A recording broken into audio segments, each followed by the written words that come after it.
Hey, good morning everyone, and welcome to the PivotBoss pre-market video for Tuesday, November 20th, 2018. I'm Frank Ochoa, aka PivotBoss. Happy Tuesday everyone. One quick announcement.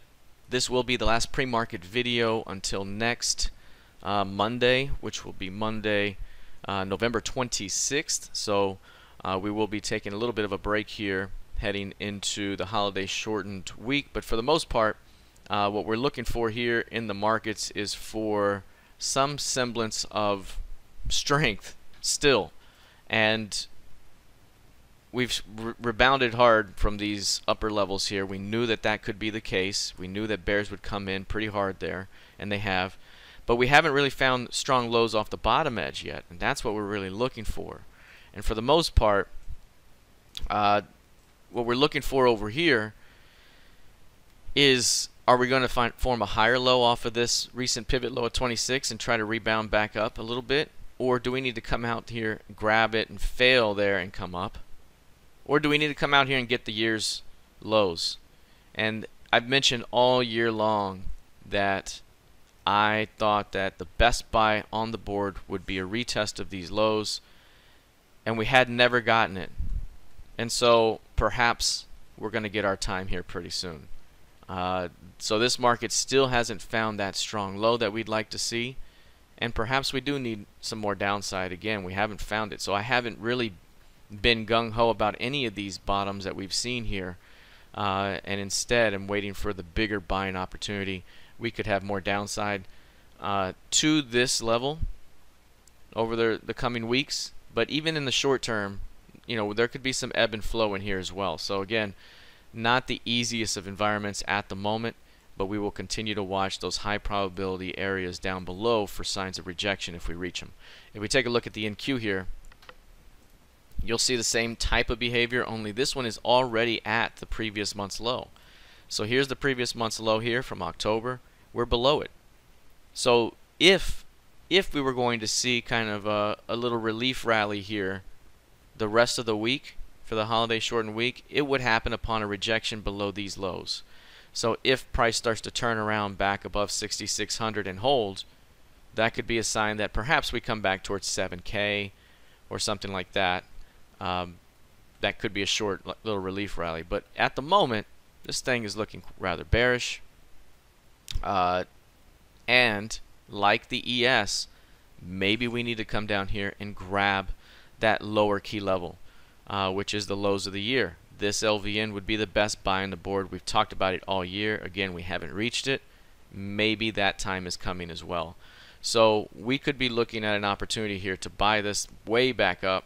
But when do we get to that low? You know, do we get a short-term relief rally here and then drop it again? That might be what we do here. But just a couple of things to consider as we continue into the rest of the month. If we take a look now at crude oil, this one is looking like a potential buying opportunity. I have not used that word very lightly here, that phrase buying opportunity, for this one, this entire move down, because it's been very, very bearish. Instead, I've been focusing on failed new highs, right? Failed new highs, and all of those failed new highs led to new weakness. It was big time. Well, now we had a strong low, extreme reversal off the 55 LVN market structure level. We have another failed new low yesterday, and now we're retesting the midpoint of that low, and that could provide a near-term opportunity, at least back towards 60.98, which is the FOMC key level from the beginning of the month. So if we get a bounce from that level, from the 56s we're currently seeing, that could be about a +5. So if these lows are in, that could be a really good reward risk back to that zone. Again, no matter how you play it, but I mean, this could be an opportunity here if price can close above the 5650s today. If it can close above yesterday's close today, it would be really big.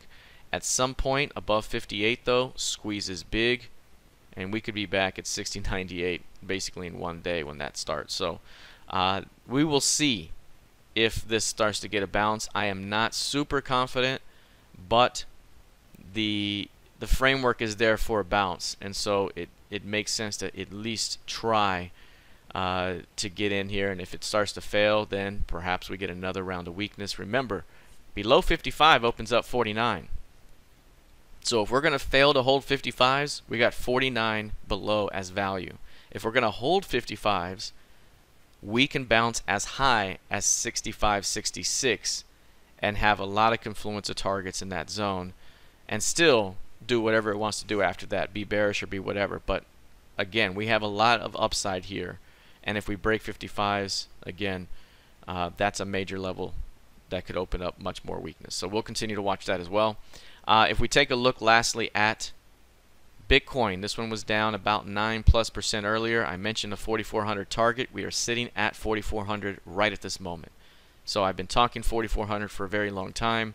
Ever since price was failing to really get off of this zone here, which was really after the 8,500 test here, when we failed to hit my next target, that's when I really started to say, okay, descending, it can't get off the floor anymore. It's got to break through. Remember, that 4,400 target comes from this key range that developed off of the futures becoming brand new here last December. This is the bottom of the key range serving as resistance. That's the 50% target here serving as support.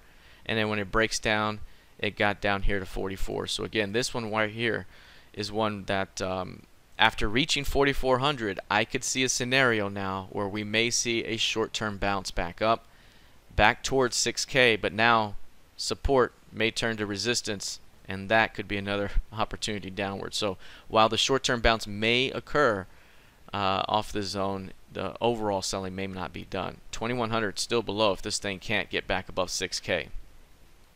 So if you look at this right here, I mean, again, a big time drop that we've seen. We saw it coming. We knew that if it can't get off the mat here in a descending wedge type of pattern, it usually flushes. We got the flush, we got the target reached. Now we need to see if buying is going to come in. And in the intraday chart, in the 1 minute chart, the lows that we hit down there, 41.85, so far we're seeing absorption above those lows at around 4,300. So again, we're seeing the type of intraday behavior that you'd like to see for a short-term turnaround. I would say 5,500 would be a quick target, and then maybe anything above that would be cherry on top. But this is the first opportunity here where we may begin to see a bounce for the first time. All right, that is it for now. Let's see how this plays out heading into the rest of the session. Good luck, trade well, and I'll see you in the trading room.